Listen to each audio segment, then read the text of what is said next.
era digital yang terus berkembang, media sosial seperti YouTube, TikTok, dan Instagram telah mempermudah akses terhadap informasi, pekerjaan, dan hiburan hanya dalam genggaman.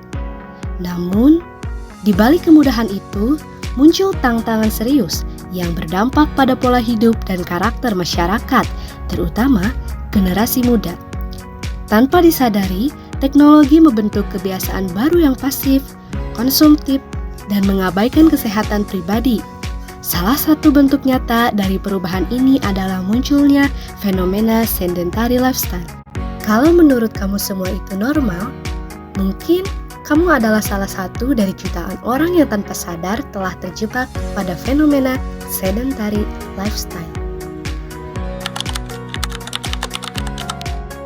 Menurut Kemenkes Republik Indonesia tahun 2023, sedentary lifestyle yakni perilaku kurang gerak di luar waktu tidur, seperti duduk atau berbaring dalam waktu lama, terutama saat terpapar layar, misalnya saat bermain game atau menggunakan media sosial. Data WHO pada tahun 2022 menunjukkan bahwa lebih dari 80% remaja usia 11-17 tahun di seluruh dunia tidak cukup aktif secara fisik, mencerminkan adanya krisis gerak yang nyata di kalangan generasi digital.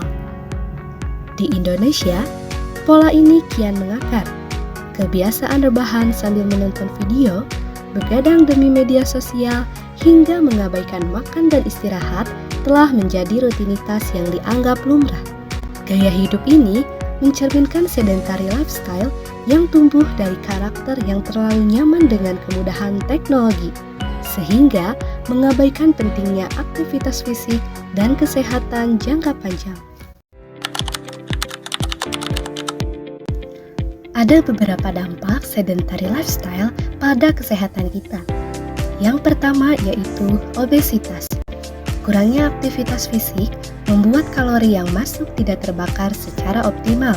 Ini dapat menyebabkan penumpukan lemak tubuh dan peningkatan berat badan secara signifikan.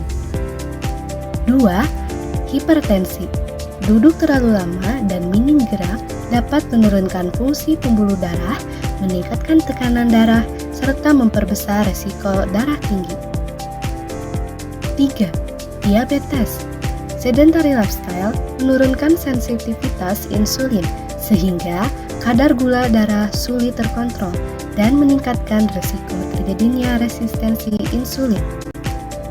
4. Penyakit jantung. Pola hidup tidak aktif meningkatkan kolesterol jahat dan menurunkan kolesterol baik, serta memperburuk sirkulasi darah yang semuanya berkontribusi terhadap penyakit jantung.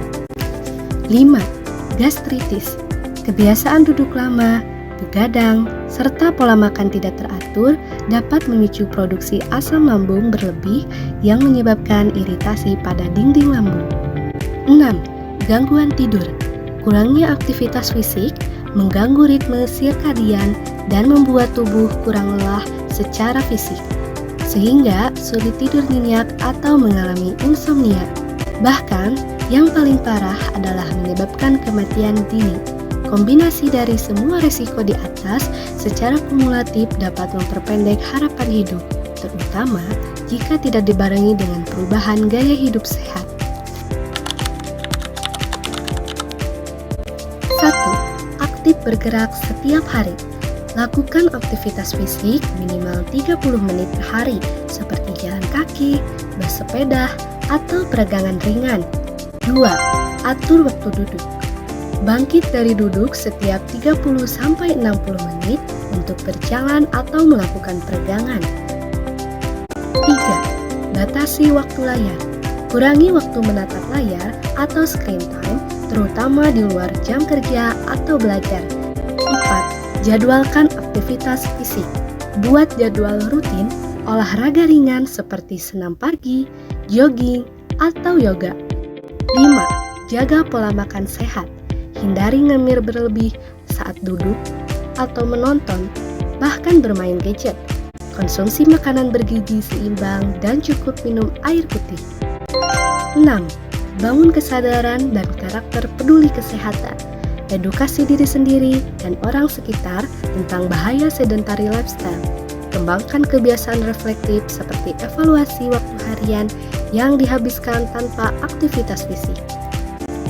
Di era digital ini, teknologi bukan sekedar alat. Ia membentuk cara kita berpikir, merasa, bahkan bersikap. Maka, mari mulai bijak, bukan hanya dalam memakai teknologi, tapi dalam memahami dampaknya terhadap siapa kita menjadi. Bergeraklah walau hanya sebentar, istirahatkan matamu, sadarkan dirimu. Gunakan teknologi bukan untuk menjauh dari realitas, tapi untuk memperkuat nilai hidup yang nyata. Karena di balik semua kemajuan digital, yang paling penting adalah kita tetap punya kendali, tetap punya kepedulian, dan tetap bertanggung jawab pada tubuh kita, pada karakter kita, dan pada masa depan kita.